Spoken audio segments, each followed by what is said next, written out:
અને હવે સૂતજી કથાનો આરંભ કરે છે. એટલે સૂતજીનું મંગલાચરણ. અને સુખદેવજી મહારાજ જ્યારે ગંગાના તટ ઉપર રાજા પરીક્ષિતને જ્યારે કથા સંભળાવશે અને ત્યારે કથા કરવાને માટે સુખદેવજી મહારાજ મંગલાચરણ કરશે. મંગલાચરણ એટલે શું? કથા શરૂ થાય એ પહેલાં કોઈ પણ વક્તા ગાદી ઉપર આવે એટલે કથા શરૂ કરતાં પહેલાં ભગવાનના મંત્રો બોલે, શ્લોક બોલે,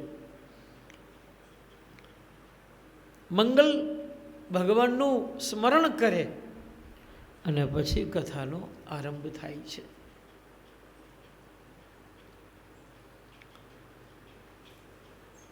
સૂતજી કથા કરવી છે એટલે મંગલાચરણ કરે છે.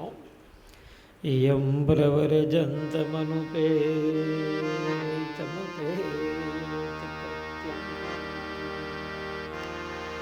દ્વૈપાયનો વિરહકાતર આગ્રહ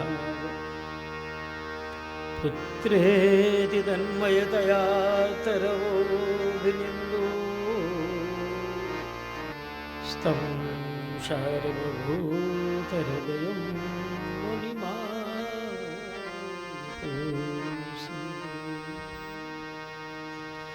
જેમના સર્વ કર્મો દૂર થયા છે. હજુ ઉપનયનનો પણ હજુ સંસ્કાર થયો નહોતો અને સુખદેવજી મહારાજ પોતાના પિતાનો આશ્રમને છોડી અને જ્યારે જંગલમાં પધાર્યા નિર્ગુણ બ્રહ્મની ઉપાસના કરવાને માટે, અને ત્યારે પિતા વ્યાસજીને પુત્રેષણા જાગી. બેટા સુખ, બેટા સુખ, પાછળ દોડ્યા છો. પુત્રેષણા, વિતેષણા, લોકેષણા. આ એષણાઓ એવી છે કે જીવનના અંત સમય સુધી જાય નહીં હો. મોટી ઉંમરે વ્યાસજીને પુત્રેષણા જાગી. અરે પુત્ર ઉપર મોહ થયો, દોડ્યા. બેટા સુખ, બેટા સુખ. સુખદેવજી મહારાજ ઉત્તર પણ નથી આપતા, જવાબ પણ ના આપ્યો. આપણને એમ થાય કે હવડા મોટા જ્ઞાની પુત્રને પિતા બોલાવે ને જવાબ ના આપે. નથી જવાબ આપ્યો એનું એક કારણ છે. સુખદેવજી મહારાજને વૈરાગ્ય પ્રાપ્ત થયો છે. આ જગતમાં હું કોઈનો પુત્ર નથી અને આ જગતમાં મારા કોઈ પિતા નથી. જન્મથી જ વૈરાગ્ય પ્રાપ્ત થયો છે. નિર્ગુણ બ્રહ્મની ઉપાસના કરવી છે, ભગવદ પ્રાપ્તિ કરવી છે એટલે દોડ્યા. પરંતુ સુખદેવજી મહારાજ જે માર્ગમાં ચાલી રહ્યા છે એ માર્ગના વટવૃક્ષો ઉત્તર આપે છે વ્યાસજીને.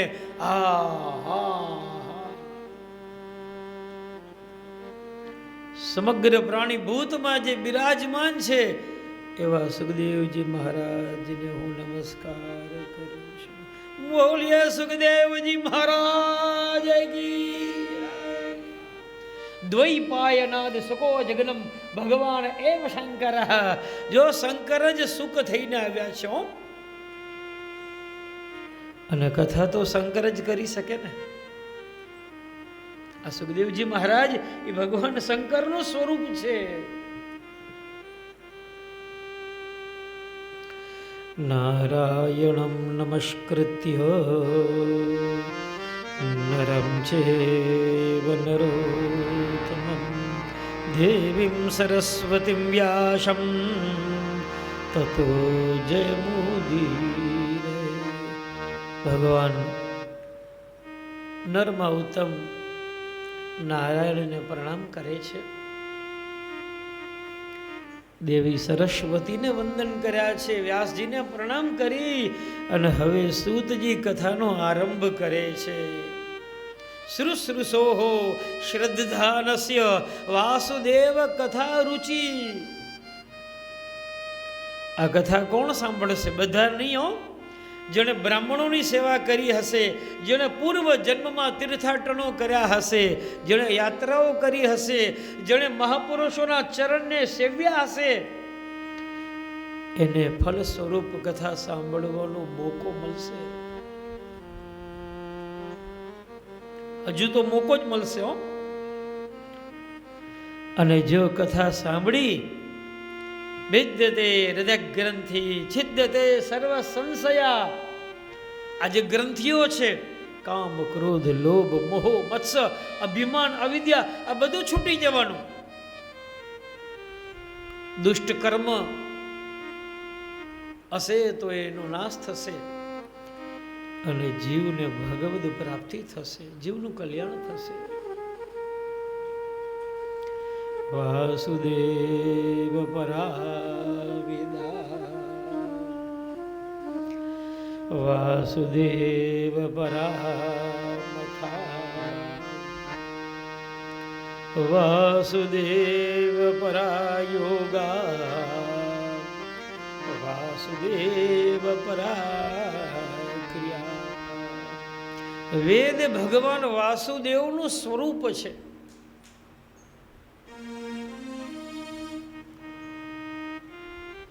યજ્ઞ એ ભગવાન વાસુદેવનું સ્વરૂપ છે. યોગ ભગવાન વાસુદેવનું સ્વરૂપ છે. અને આજકાલ બહુ ચાલ્યું છે યોગા પ્રાણાયામ ને. પેલા બાબાનું નામ ભૂલી ગયો. હા, રામદેવ બાબા. હા, બહુ પ્રચાર કર્યો. આ બધું નવું નથી.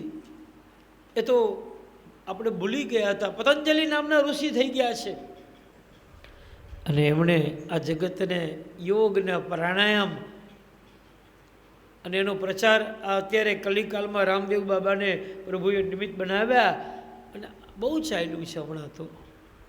આમ તમે સવારે વોકિંગમાં નીકળો ને ક્યાંય ગાર્ડનમાં કે બગીચામાં જો અને બધા કપાલ ભાતી ને અનુલોમ વિલોમ.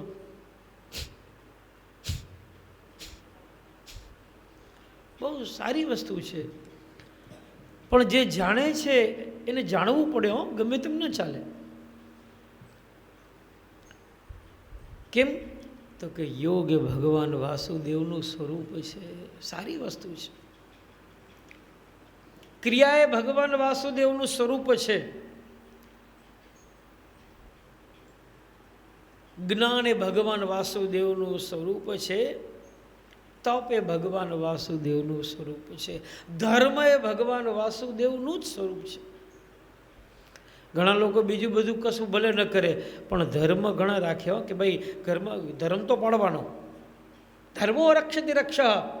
જો ધર્મની રક્ષા આપણે કરશું તો ગીતામાં કહ્યું છે ધર્મ આપણી રક્ષા કરશે. અને વાત એ સાચી છે. આચાર્ય ચરણ મહાપ્રભુજી વલ્ભાચાર્યજીએ કહ્યું પુષ્ટિ માર્ગમાં, આચારો પ્રથમો ધર્મ. આચાર વિચાર ઘરમાં રાખવાનો. આચાર વિચારી પહેલો ધર્મ છે. આને સામગ્રી કહેવાય, આને પ્રસાદી કહેવાય. પ્રસાદીવાળા હાથ સામગ્રીને ન છુવાય, નહીં તો બધું પ્રસાદી થઈ જાય. એ તો જેના ઘરમાં ઠાકોરજીની સેવા છે એને બધી ખબર છે. આચાર વિચાર હાથને ખાસા કરવા પડે, અપરસ કરવી પડે,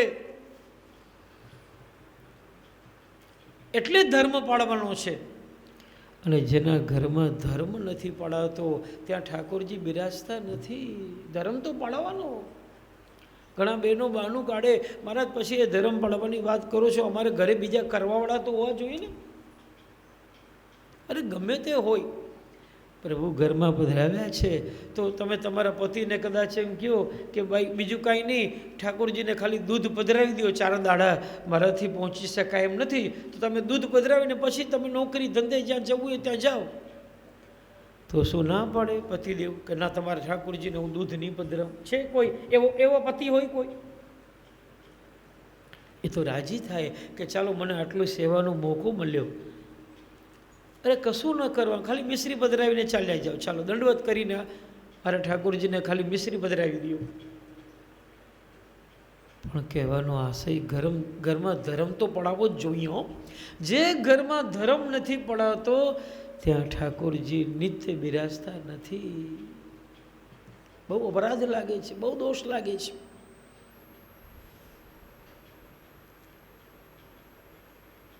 ખબર નહીં, ઘણા લોકો હવે તો લગભગ ઘણા લોકો ઘરમાં લગભગના ઘરમાં ધર્મ ભૂલી ગયા છે.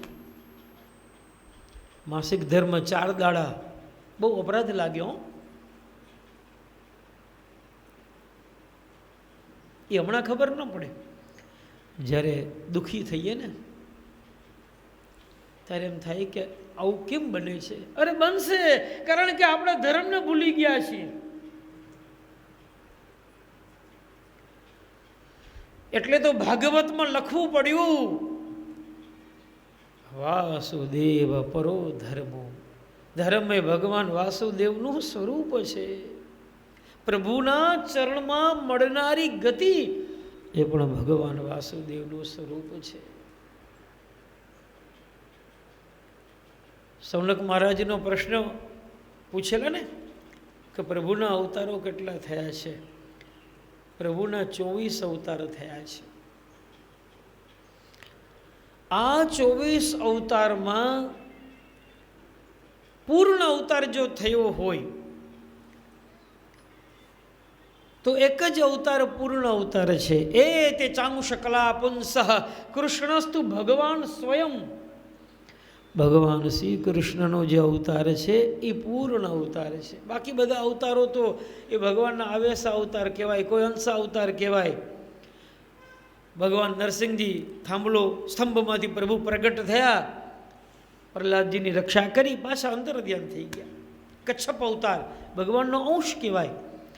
પણ પૂર્ણ અવતાર જો કોઈ હોય તો કેવલ નંદ નંદન ભગવાન શ્રી કૃષ્ણનો અવતાર એ પૂર્ણ અવતાર છે.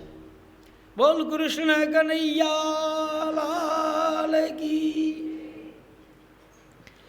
ઇદં ભાગવતં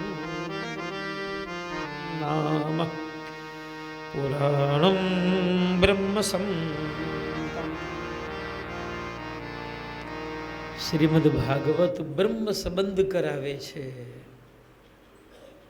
ઘણા લોકોનું બ્રહ્મ સંબંધ હશે, છે અહીંયા જ કોઈ બેઠા હોય બ્રહ્મ સંબંધવાળા કોઈ? હા છે 5-15 જણા જેને પુષ્ટિ માર્ગ હવેલી માર્ગમાં પ્રવેશ મળ્યો છે. વલ્લભકુળ દ્વારા એને બ્રહ્મ સંબંધ આપવામાં આવે, ઠાકોરજીની સેવા પધરાવવામાં આવે, તુલસીની માળા પહેરવાનું એને એ અધિકાર પ્રાપ્ત થાય છે. મેં બ્રહ્મ સંબંધ લીધું છે. હવે મારે નિત્ય ઠાકોરજીની સેવામાં પહોંચવું પડે, મારે તુલસીની માળા પવિત્ર, મારે દેહને પવિત્ર કરવો છે. મારે તુલસીની માળા વિના મારાથી રહી શકાય નહીં. મારાથી પ્યાસ ને લસણ ને ડુંગળી ને આવું ખવાય નહીં. કેમ? તો કે મારા ઘરે ઠાકોરજી નિત્ય બિરાજે છે. મારા પ્રભુને આવું કશું આવે નહીં ને એટલે મારાથી પણ ન લેવાય. અસમરિત વસ્તુ નામ તસ્માદ વજ્રમાં ચરે. પ્રભુ ન આરોગતા હોય એવો કોઈ ચીજ સામગ્રી પદાર્થ વૈષ્ણવ ન લઈ. બ્રહ્મ સંબંધ લીધું એટલે ડુંગળી ને લસણ ને શક્ય જ નથી, કારણ કે આવું તો પ્રભુને સન્મુખ આવે નહીં. એટલે વૈષ્ણવો પણ એ પ્રસાદ લેતા નથી. મારે તમારા ઠાકોરજી જે આરોગ્ય ને એ જ પ્રસાદ લેવાનો હોય છે. જો એવા વૈષ્ણવો પ્રભુને જે સમર્પિત કર્યું હોય ને એ જ પ્રસાદ લે. અને ભાગવત સપ્તાહ ચાલે છે. શક્ય હોય તો 7 દાડા આ ડુંગળીને લસણને આવું નહીં લેતા. આટલું કમસે કમ 7 દાડા તો આપણે, કારણ કે આ બહુ બહુ મોટો ભગવદ કાર્ય ચાલી રહ્યું છે. આ ભગીરથ કાર્ય કહેવાય. અને આવા કાર્યમાં આપણે વૈષ્ણવ છીએ, ખૂબ પ્રેમથી મધુ મિષ્ટાન બનાવો, પણ શક્ય હોય તો ડુંગળી ને લસણ ને આવું કે ભાગવત સપ્તાહ દરમિયાન જો ન થાય તો મારે તો કહેવાનો પ્રસંગ આવ્યો તો એ ફરજ છે. અને વૈષ્ણવો તો જેના ઘરમાં ઠાકોરજીની સેવા છે, જેણે બ્રહ્મ સંબંધ લીધું છે, જેણે તુલસીની માળા પહેરી છે, એ તો બધું ધીરે ધીરે છોડે છે. અને લેતા હોઈએ તો આવો હું ને તમે સંકલ્પ કરીએ કે હે પ્રભુ હવે ધીરે ધીરે આ બધું મારે છોડવું છે. મારે મારા દેહને પવિત્ર બનાવવો છે. આ દેહમાં મારે એવું કોઈ ચીજ પદાર્થ ન જવો જોઈએ. કારણ કે જ્યારે યજ્ઞ કરીએ ને, યજ્ઞમાં કેવી આહુતિ આપીએ, બહુ એકદમ શુદ્ધ હોય એવી જ આહુતિ આપણે પધરાવીએ ને, તો આ દેહ છે, આ જઠાર અગ્નિ જ્યારે તપે ત્યારે એમાં આપણે જ્યારે આહુતિ આપીએ તો શું ગમે તે લઈ લેવાનું? ગીતામાં તો ઠાકોરજીએ કહ્યું છે, સાત્વિક, રાજસ અને તામસ 3 પ્રકારના ભોજન છે. પણ સાત્વિક ભોજન જ્યારે જીવ લે છે ને, ત્યારે એને સાત્વિક વિચારો આવે છે અને ત્યારે પ્રભુ પ્રત્યે એને અનુરાગ, પ્રેમ ઉત્પન્ન થાય છે. સૂતજી કહેવા લાગ્યા, સૌનક મહારાજને, હવે હું મારી મતિ પ્રમાણે હું તને કથા સંભળાવું છું. સૂતજીએ કહ્યું કે મેં જે જ્ઞાન લીધું છે, મેં મારા સદગુરુ પાસેથી જે સાંભળ્યું છે અને મારા અનુભવમાં જે આવ્યું છે એ પ્રમાણે હું તને કથા સંભળાવું છું. સૌનક મહારાજનો પ્રશ્ન થયો કે ભાગવત સુખદેવજી મહારાજે પરીક્ષિત રાજાને ક્યારે, કઈ જગ્યાએ, ક્યારે સંભળાવી? ત્યારે સ્પષ્ટ કર્યું કે ઠાકોરજી સ્વધામ પધાર્યા પછીના કલીના 30 વર્ષના ગયા પછી ભાદરવો માસ શુક્લ પક્ષ 9મી તિથિ, ગંગાનો કિનારો અને શુક્રતાલ તીર્થમાં સુખદેવજી મહારાજે પરીક્ષિત રાજાની પાસે આ 7 દાડા ભાગવત કથા સંભળાવી છે.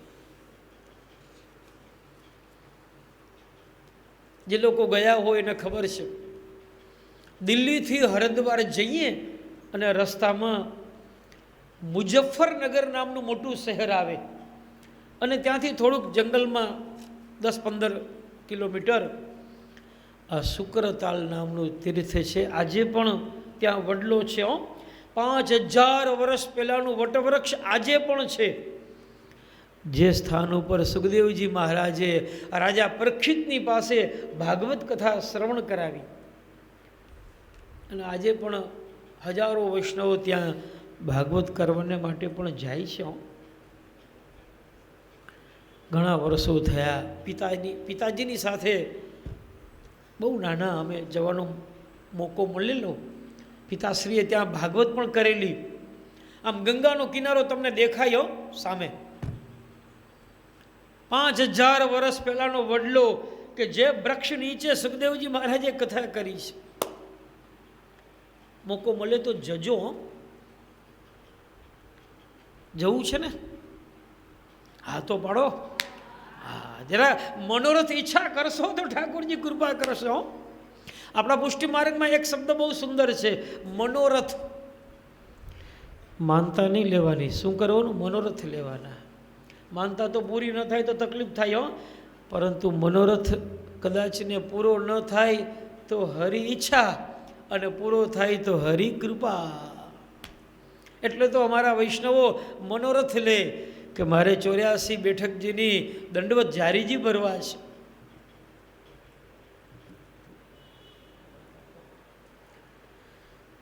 મારે ચંપારણ્યમાં જઈ પ્રાગટ્ય બેઠકમાં દંડવત કરીને મહાપ્રભુજીના જારીજી ધોતી અને ઉપવસ્ત્ર મહાપ્રભુજીને પધરાવા છે.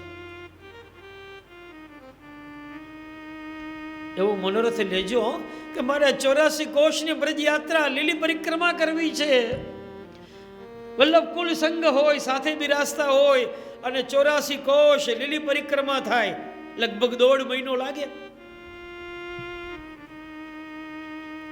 ગિરિરાજજીની પરિક્રમા કરવી છે મારે, લગભગ 21-22 કિલોમીટર જેવું, અને ચાલીને પરિક્રમા થાય છે.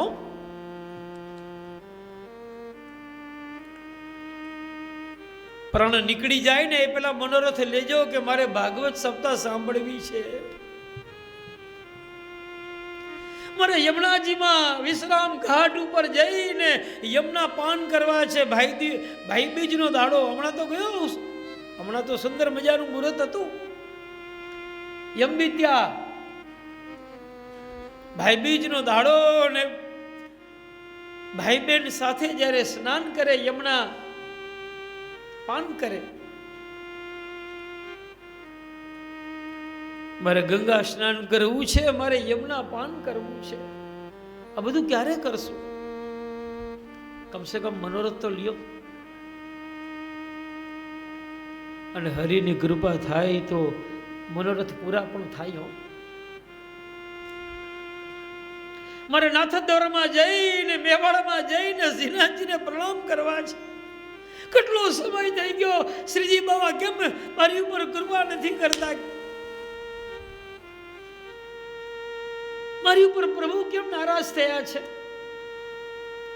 શ્રીજી બાબા બધાને બોલાવે, આ પામર જીવને ક્યારે બોલાવશે?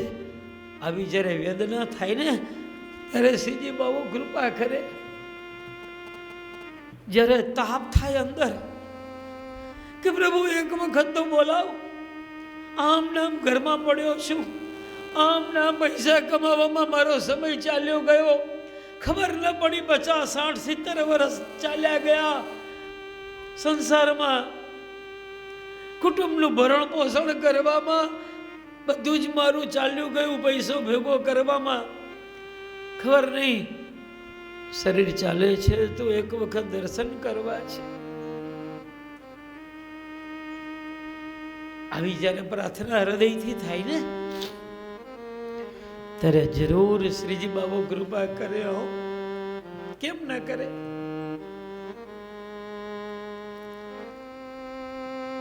મને પ્યારું લાગે, મને પ્યારું લાગે શ્રીજી તારું નામ.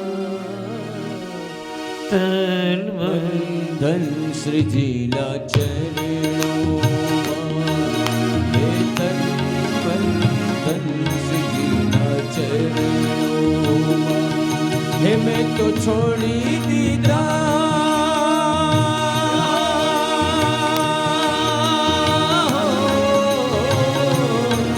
મેં તો છોડી દીધા સગડા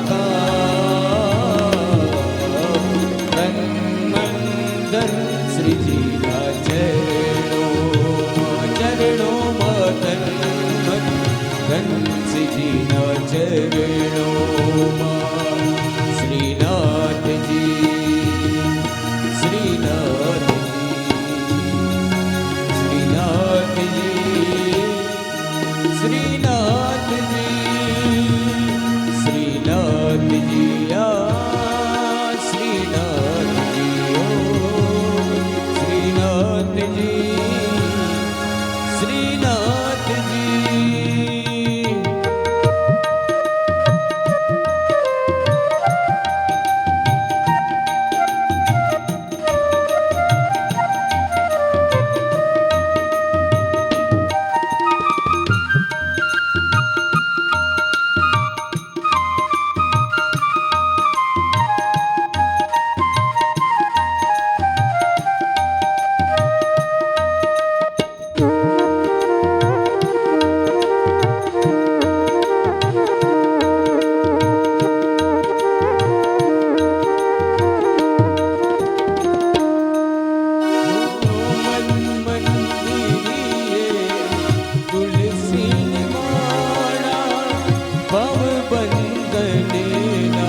તુલસી માળા ભવ બંધનના તોડ સિતારા માંગુ એક હવે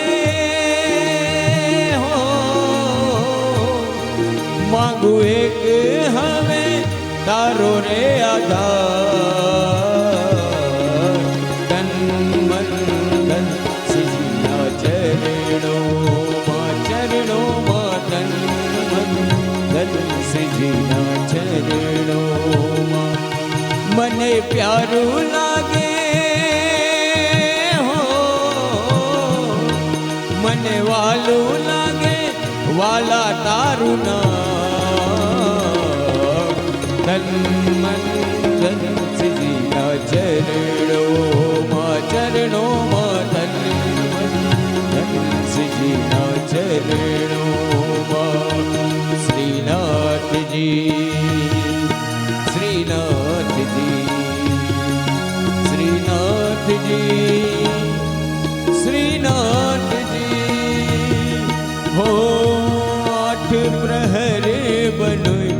રહું તારી દાસી ચરણોમાં તારા મથુરા ને કાશી આઠ પ્રહર બની રહું તારી દાસી ચરણોમાં તારા મથુરા ને કાશી મારો જીવ બને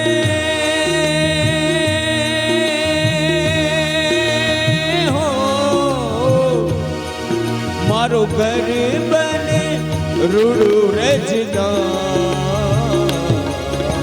તન મન ધન શ્રીના ચરણોમાં તન મન ધન શ્રીના ચરણોમાં શ્રીનાથજી શ્રીનાથજી શ્રીનાથજી શ્રીનાથજી શ્રીનાથજી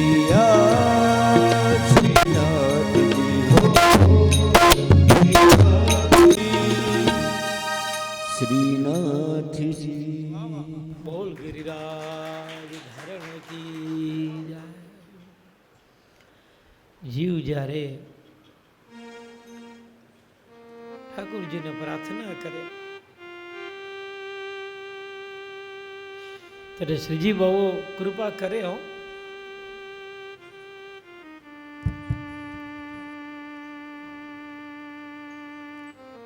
સુખદેવજી મહારાજ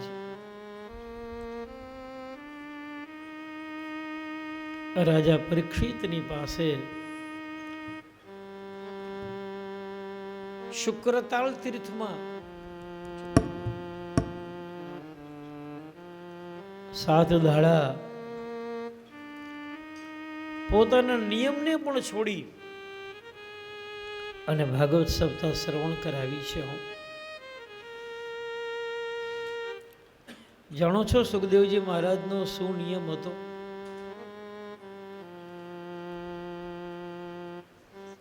સગોદહન માત્ર ભી ગ્રહેશુ ગ્રહ ભેદી નામ.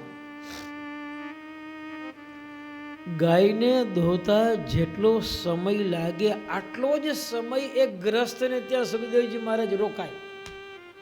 ખલાસ. હવે ગાયને ધોતા કેટલો સમય લાગે? કેટલો લાગે?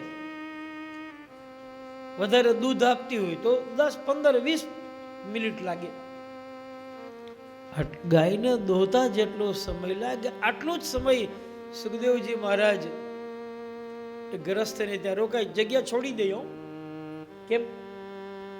કારણ કે સુખદેવજી મહારાજ જાણે છે કે વધારે આ સ્થાન ઉપર રહેશું ને તો જગ્યાની પણ આસક્તિ થઈ જાય.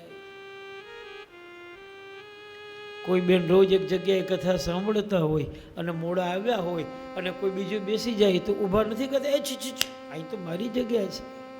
કા તો હું બેસું છું અહીંયા, લ્યો મોં થઈ ગયો.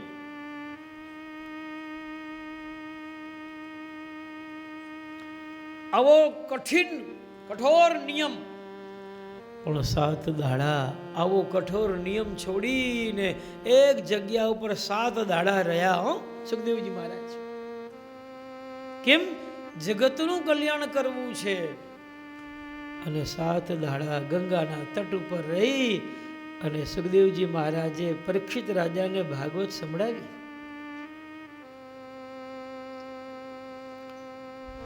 દ્વાપરે સમુન પ્રારે તૃતીયે યુગ પર્યય જાત પરાસરા યોગી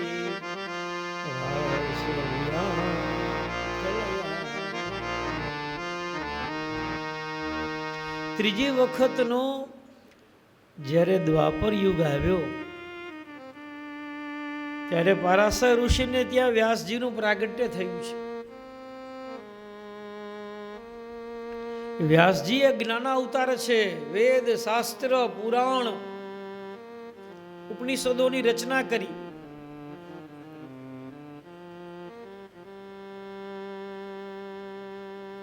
સત્તર પુરાણો બનાવ્યા. 4 વેદ 6 શાસ્ત્રો. પણ વ્યાસજીને હજુ એમ થાય છે કે હજુ કંઈક મારા જીવનમાં ખૂટે છે, હજુ કંઈક બાકી રહી ગયું લાગે છે. કારણ કે આટલા પુરાણ ઉપનિષદ બનાવ્યા પછી પણ વ્યાસજીને આનંદનો અનુભવ થતો નથી. જે નિજાનંદ મળવો જોઈએ, જે પરમાનંદ મળવો જોઈએ, અને ત્યારે વ્યાસજીના આશ્રમમાં દેવર્ષિ નારદ પધાર્યા છે. નારાયણ નારાયણ. બેસવાને માટે આસન આપ્યું, અર્ઘપાદ્ય આચમન આપ્યા. નારદજી કહેવા લાગ્યા, પારાશર્ય મહાભાગ ભવત કચિદ આત્મના પરિતુષ્યતિ શારીર આત્મમાનસ એવવા. મને એમ લાગે છે કે આપનો અભિમાની આત્મા હજુ સંતુષ્ટ નથી થયો. અને વ્યાસજીએ કબૂલ પણ કર્યું.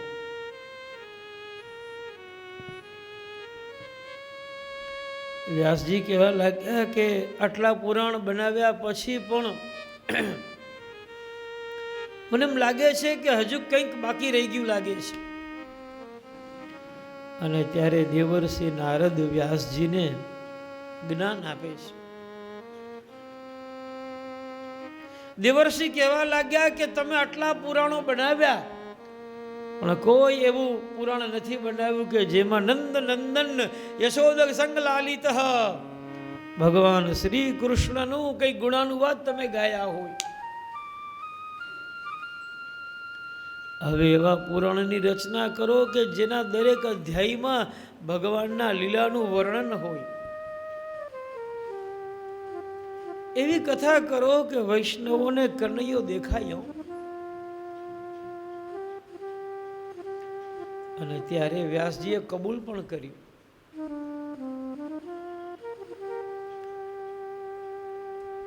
અને હવે વ્યાસજી મહાપુરાણની રચના કરવી છે. વ્યાસજી કહેવા લાગ્યા દેવર્ષિ નારદને, આવડું મોટું જ્ઞાન તમને કોણે આપ્યું? નારદ પોતાના પૂર્વ જન્મની કથા હવે વ્યાસજીને સંભળાવે છે. પૂછ્યું કે આવડું મોટું જ્ઞાન તમને કોણે આપ્યું? અને ત્યારે દેવર્ષિ નારદ પોતાના પૂર્વ જન્મની કથા સંભળાવી. પૂર્વ જન્મમાં હું દાસી પુત્ર હતો.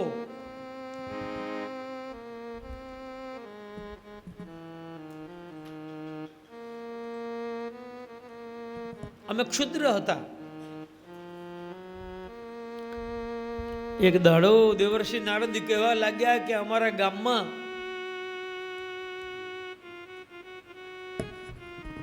બ્રાહ્મણો ચાતુર્માસ વ્યતીત કરવાને માટે આવ્યા.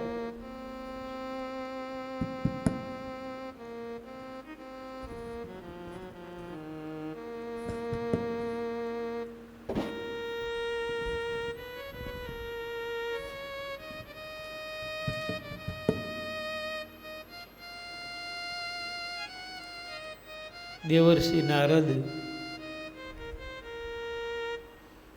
પોતાના પૂર્વ જન્મની કથા એ સંભળાવી રહ્યા છે. અમારા ગામમાં મહાત્માઓ આવ્યા. અમે દાસી પુત્ર, હું તો અમે જાતના ક્ષુદ્ર, બીજી કોઈ સેવા તો થાય નહીં, પણ મારી માં બ્રાહ્મણોની મહાત્માઓની સુખી સેવા કરે. મહાત્માઓ જાગે એ પેલા મારી માં જાગી જાય. જંગલમાંથી પુષ્પ ચૂંટી લાવે, બુવારી કાઢે, કુટિયા સ્વચ્છ કરે, અને મહાત્માઓ જાગે. બ્રાહ્મણો ત્રિકાળ સંધ્યા, ઓમ, યજ્ઞ, સ્વાધ્યાય, કથા, વાર્તા, સેવા, પૂજા કરે. બરોબર 12 વાગ્યાનો સમય થાય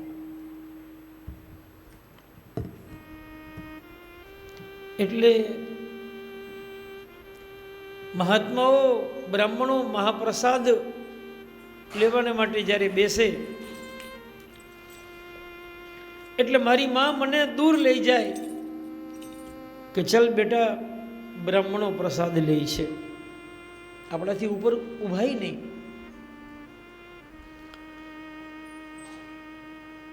અને મારી માં મને પકડીને દૂર લઈ જાય અને મહાત્માઓ બ્રાહ્મણો પ્રસાદ લે. પ્રસાદ લીધા પછી એ જે પત્રાવલીમાં ઉચ્ચિષ્ટ પડ્યું હોય એ જે પ્રસાદ છે એ પત્રાવલીમાંથી મારી માં બધું ભેગું કરે, ઉચ્ચિષ્ટ જૂઠું. ઉચ્ચિષ્ટ લેપા અન્નોદિતો દ્વિજહી, એ જૂઠો પ્રસાદ ભેગો કરીને પછી મારી માં અને હું રોજ એ બ્રાહ્મણનો જૂઠો પ્રસાદ લઈએ. ઉચ્ચિષ્ટ પ્રસાદ લેવાથી દેવર્ષિ નારદ કહેવા લાગ્યા કે મારી બુદ્ધિ સુધરી ગઈ, પવિત્ર થઈ. જે પોતાના પૂર્વ જન્મની કથા સંભળાવે છો. જેવું અન્ન એવું મન, જેવો આહાર એવો ઉડકાર. જો તમે જેવું અન્ન ખાશો ને જેના હાથનું ખાશો ને એવા જ આપણા વિચાર બની જશે. અને એટલે તો ઘરમાં બહુ સંભાળવું પડે. જે રસોઈ બનાવતા એ બહેનોની જવાબદારી વધી જાય છે, કારણ કે બધા ઘરના લોકો પ્રસાદ લેવાના છે. એટલે સ્નાન કરી નાહી ધોઈ સુંદર મજાનું એ સામગ્રી, અને એટલે તો પુષ્ટિ માર્ગમાં તો મારા ઠાકોરજીને માટે મારે સામગ્રી સિદ્ધ કરવાની છે, આવું જ વિચારવાનું. હો હા, પછી ઘરના લોકો પ્રસાદ ભલે લે, એટલે એમાં એ અન્નની અંદર જે દોષ હોય એ અન્નનો દોષ દૂર થાય. ઠાકોરજીને જ્યારે ભોગ ધરાવવામાં આવે, સામગ્રી પધરાવવામાં આવે, એટલે મહાપ્રભુજી વલ્લભાચાર્યજીએ કહ્યું કે અન્નનો દોષ દૂર થઈ જાય છે. અને પછી ઘરના લોકો પ્રસાદ લે એટલે એ વિચાર પણ સાત્વિક આવે. ઘરમાં જે રસોઈ બનાવે છે એની જવાબદારી વધી જાય છે, બહુ સાંભળવું પડે.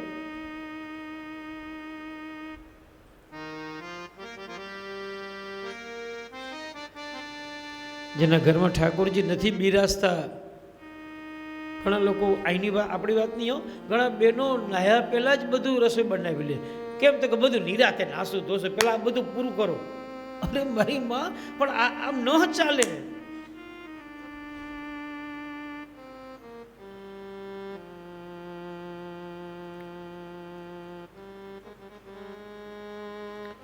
બનેલી ઘટના, એક બેન મને કહું કે મહારાજ આવ્યા છો તો ઠાકોરજી પધરાવો ને મારા ઘરે. મેં કહું ઠીક છે, ચલો પધરાવીએ. બહુ ઈચ્છા હતી તો ઠાકોરજી લાલાજીને પધરાવ્યા બેનના ઘરે. અને એ બેનનો ભાવ હતો, પણ મને કંઈ ખબર નહીં કે મને એમ કે વૈષ્ણવ છે ને બધું જાણતા હશે તો જ એણે આગ્રહ કર્યો હોય ને, એટલે મેં તો પધરાવ્યા ઠાકોરજીને. અને બેનને પણ થયું એટલે કે પ્રભુને પધરાવ્યા છે તો કંઈક એને આરોગાવવું તો પડે ને, એટલે કટોરી સિદ્ધ કરી, શીરો ઠાકોરજી માટે એ બેન બનાવતા હશે. એટલે સેવા પૂજા થઈ ગઈ, પ્રભુને એ ધરાવ્યું, આરોગાવ્યું. અને પછી બેન બોલ્યા મને કે ચાલો મારે જો મેં તમારું બધું કામ પૂરું કરી દીધું છે, હવે હું નાહી ધોઈ લઉં. અરે મેં કહું કે નાહી ધોઈ લો એટલે આ બધું? તો કે ના, એ બધું તમારું પહેલાં પૂરું કરી નાખ્યું, એ મારે માથાકૂટ જોઈએ જ નહીં ને. અરે મારી બેન, પણ મારા ઠાકોરજીને તમે નાહ્યા ના. હવે વૈષ્ણવ નહોતા એટલે બીજું મેં કહું, મનમાં કીધું કે દ્વારકાનાથ તારું ભલું કરે. કહેવાનો આશય એનો ભાવ હશે બિચારીનો, પણ એને કશું ખબર નહીં કે પ્રભુ પધાર્યા છે તો મારે સ્નાન કરવું પડે, અરે અપરસ કરવી પડે, લાલા માટે સિદ્ધ કરવું છે તો પવિત્રતા રાખવી પડે. અરે અષ્ટાક્ષર મંત્ર બોલીને સામગ્રી સિદ્ધ કરે વૈષ્ણવો. આ બાજુ રોટલી વણતા હોય ને આ બાજુ યમુના સ્ટેકના પાઠ થતા હોય ને આમ યમુના મહમ સકલ સિદ્ધિ તુમ મુદા અને આમ ફટાફટ પિંડો વણાઈ જાય ને આ બાજુ 16 ગ્રંથ પૂરા થઈ જાય. હો, એવા છે વૈષ્ણવો. અને પછી સામગ્રી પર હું જ્યારે આરોગ્ય કહેવાનો મારો જે આશય, દેવર્ષિ નારદ પૂર્વજન્મની કથા સંભળાવે છે કે જૂઠો પ્રસાદ લેવાથી, બ્રાહ્મણનું ઉચ્ચિષ્ટ લેવાથી મારી બુદ્ધિ પવિત્ર થઈ અને મને થયું કે મારે પણ સેવા કરવી જોઈએ અને હું પણ મહાત્માઓની સેવા કરવા લાગ્યો. ચાતુર્માસ પરિપૂર્ણ થયો, મહાત્માઓ જવા લાગ્યા. એટલે નારદજીએ કહ્યું કે મેં હઠ કરી કે મને સાથે લઈ જાઓ, હવે મારે ભજન કરવું છે. મહાત્માએ ના પાડી, બેટા તારી માં હજુ જીવે છે, તારી પહેલી ફરજ તારે તારી માની સેવા કરવાની છે. મારે ઠાકોરજીનું ભજન કરવું છે. મહાત્માએ કહ્યું કે પ્રભુ જરૂર તને મોકો આપશે. અને જતા જતા દેવર્ષિ નારદે કહ્યું કે મને એક મંત્ર આપ્યો મહાત્માઓએ.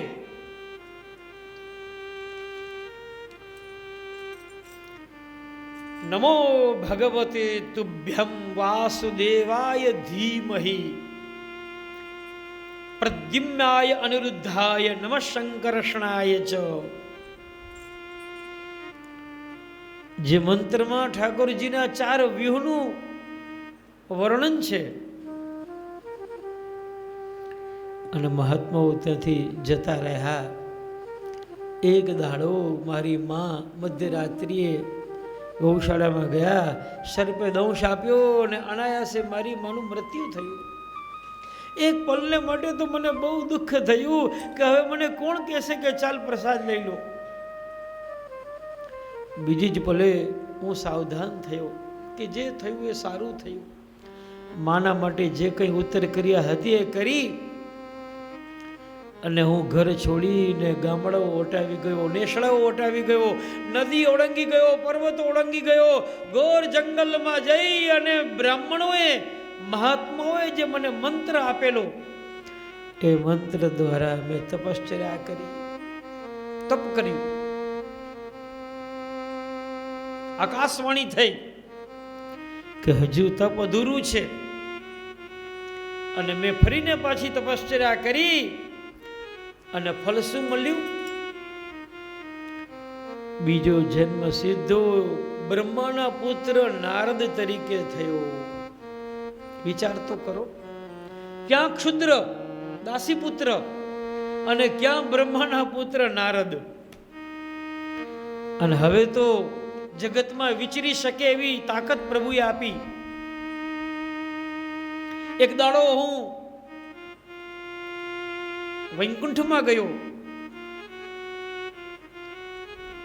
નારદજી કહેવા લાગ્યા, લક્ષ્મીજીએ પ્રભુને કહ્યું કે તમારો ભક્ત આવ્યો છે તો કંઈ એને પ્રસાદ આપો. અને પ્રસાદમાં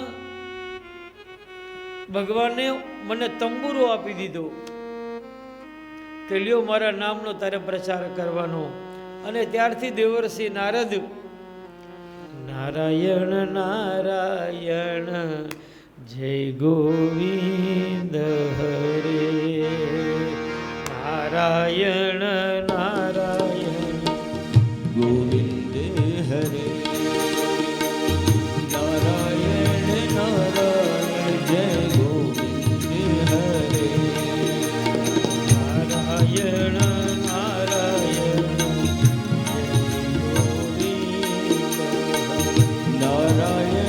નારાયણ જય ગોવિંદ હરે.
કૃષ્ણ કનૈયા લાલ. નારદજીએ પોતાના પૂર્વ જન્મની કથા સંભળાવી હો. અને હવે વ્યાસજી બહુ મોટું પુરાણની રચના કરવી છે, મહાપુરાણની રચના કરવી છે, એટલે પોતાના આશ્રમમાં પધાર્યા છે. બ્રહ્મનદ્યામ સરસ્વત્યામ આશ્રમ પશ્ચિમે. સરસ્વતી નદીના તટ ઉપર વ્યાસજી પોતાના આશ્રમમાં પધાર્યા છે. વ્યાસજીના આશ્રમનું નામ છે સમ્યાપ્રાસ.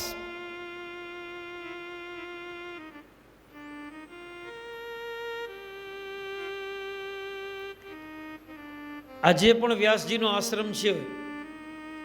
બદ્રિકાશ્રમ જાઓ તમે ઉપર, પણ રસ્તો કઠિન છે, વ્યાસજીની ગુફા સુધી પહોંચી ન શકાય. ભલે બદ્રીનાથના દર્શન કરવા સુધી આપણે પહોંચીએ, પણ ત્યાંથી પણ આગળ વ્યાસજીનો આશ્રમ છે,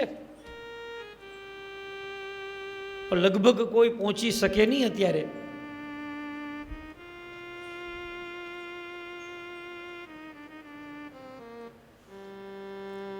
બદ્રીનારાયણ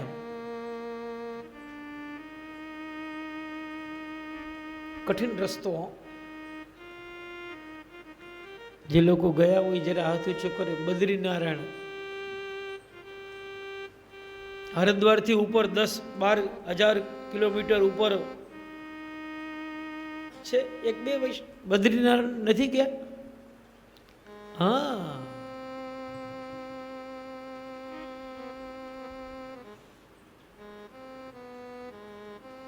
બેન આ નહીં, આવું નહીં કરો બેન. કશો પી લ્યો, પાણી પી લ્યો, પછી કથા.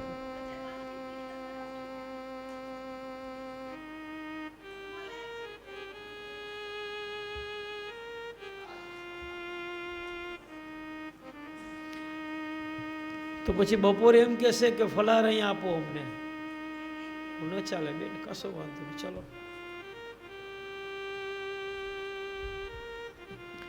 કઠિન રસ્તો છે બદ્રીનારાયણ ઉપર.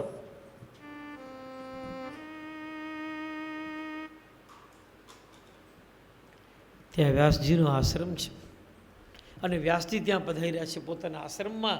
બદ્રી ખંડ મંડિતે માત્ર બોરનો જ આહાર કર્યો છે, કારણ કે ભજન કરવું છે ને. વ્યાસજીને થયું કે હું ભોજન કરવા નથી આવ્યો, હું ભજન કરવા આવ્યો છું. બદ્રી ખંડ મંડિતે માત્ર બોરનો આહાર કરી અને દેહને ટકાવ્યો છે.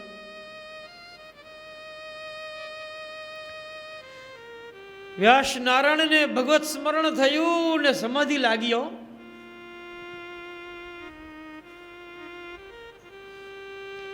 બેન જલ ભલે આપ્યું, પાણી ભલે આપો, ચા નહીં આપતા મંડપમાં.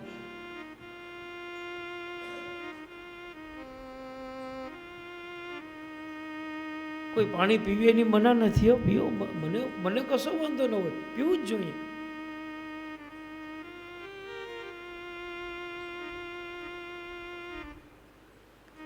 પણ કથામાં જ્યારે વિઘ્ન થાય ને ત્યારે બહુ દોષ લાગે છે. અજાણતા આવું થાય છે.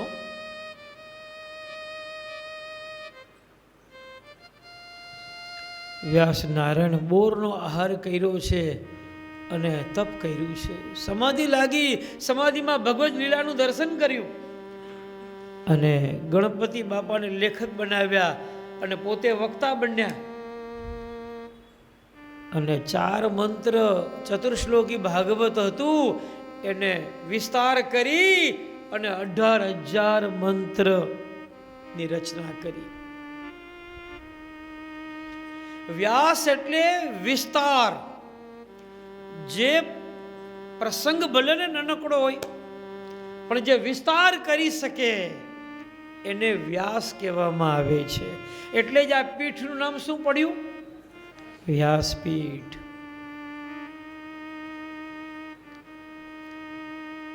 કોઈ વક્તા મહાન નથી, સાંભળજો, પણ સ્થાનનું માન છે. આ વ્યાસપીઠને આપણે પ્રણામ કરીએ છીએ. કોઈ વક્તા મહાન નથી, આ વ્યાસપીઠ મહાન છે. એનો આદર આપણે કરતા હોઈએ છીએ, એને પ્રણામ કરીએ, એ સ્થાનને માનશે બાપ. અને એટલે તો વ્યાસપીઠ ઉપર જે બેઠું હોય એને આપણે પ્રણામ કરીએ બાપ. વ્યાસાય વિષ્ણુ રૂપાય. તાકાત છે કોઈનું? અરે 5-10 મિનિટ બોલવું હોય ને, ભાષણ કરવું હોય ને, તો એ ચીઠા કાઢવા પડે. આમ લઈને જવું પડે, ભાઈઓ બહેનો. અને ત્યારે વ્યાસપીઠ ઉપર જ્યારે વ્યાસ બેઠા હોય, અરે 2 કલાક 3 કલાક 6 કલાક નીકળી જાય, ખબર પણ ન પડે. કેમ? વક્તા મહાન નથી, આ સ્થાન મહાન છે. આ વ્યાસપીઠમાં પ્રભુ પધાર્યા છે. અને એટલે વ્યાસજીને પ્રભુ એવી શક્તિ આપે છે કે ગંગાના પ્રવાહની જેમ પ્રભુનું વર્ણન કરી શકે છે. એટલે આપણે આદર આપવો જોઈએ વ્યાસપીઠને. કમસે કમ કશું ન કરીએ તો વ્યાસપીઠને પ્રણામ કરજો. અહીંયાની ક્યાંય પણ કથા હોય, જજો ત્યાં.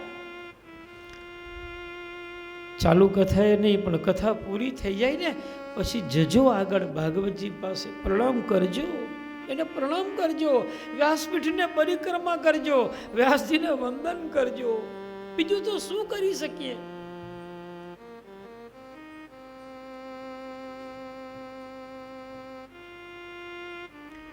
અને વ્યાસજીએ વિસ્તાર કર્યો, વર્ણન કર્યું, અને શ્રીમદ ભાગવતની રચના થઈ, મહાપુરાણની રચના થઈ.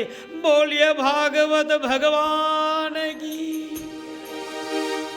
પણ હવે વ્યાસજીને થયું કે આ ભાગવત ભણે કોણ? મારી તો ઉંમર થઈ ગઈ. અને ત્યારે પુત્ર સુખદેવજી મહારાજને ભણાવ્યું છે, સંભળાવ્યું નથી. એક મંત્ર વ્યાસજી બોલે અને સુખદેવજી મહારાજ કંઠસ્થ કરી લે. સુખદેવજી મહારાજ તો એક પાઠી હતા ને, 18,000 મંત્ર કંઠસ્થ કર્યા. અને વ્યાસજીએ પિતાએ આશીર્વાદ આપ્યો, દીકરા ભલે રચના મેં કરી પણ પ્રચાર તમે કરો. અને સુખદેવજી મહારાજ ગંગાના તટ ઉપર, જગત જાણે છે, પોતાના નિયમનો પણ ત્યાગ કરી, જે આપણે હમણાં સાંભળી ગયા. 7 દાડા એક સ્થાન ઉપર બિરાજી અને સુખદેવજી મહારાજે રાજા પરીક્ષિતની પાસે જગતના કલ્યાણને માટે આ ભાગવતની કથા સંભળાવી. જેનો સંવાદ નૈમિષારણ્યની અંદર સૂતજી સૌનક ઋષિ પાસે કરે છે.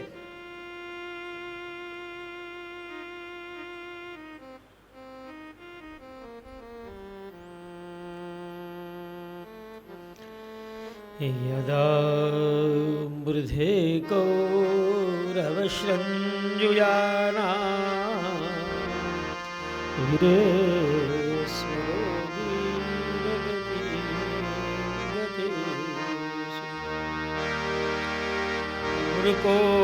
મૃકોદરા વિદ્વગદાભિમર્ષ ભગનોર્દંડે ધતરાષ્ટ્રપુત્રે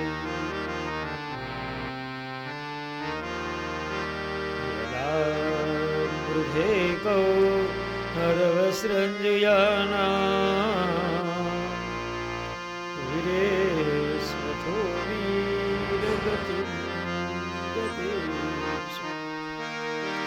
મૃગોદરા વિદ્વગદાભિમર્ષ ભગ્નોર્દંડે ધતરાષ્ટ્રપુત્રે.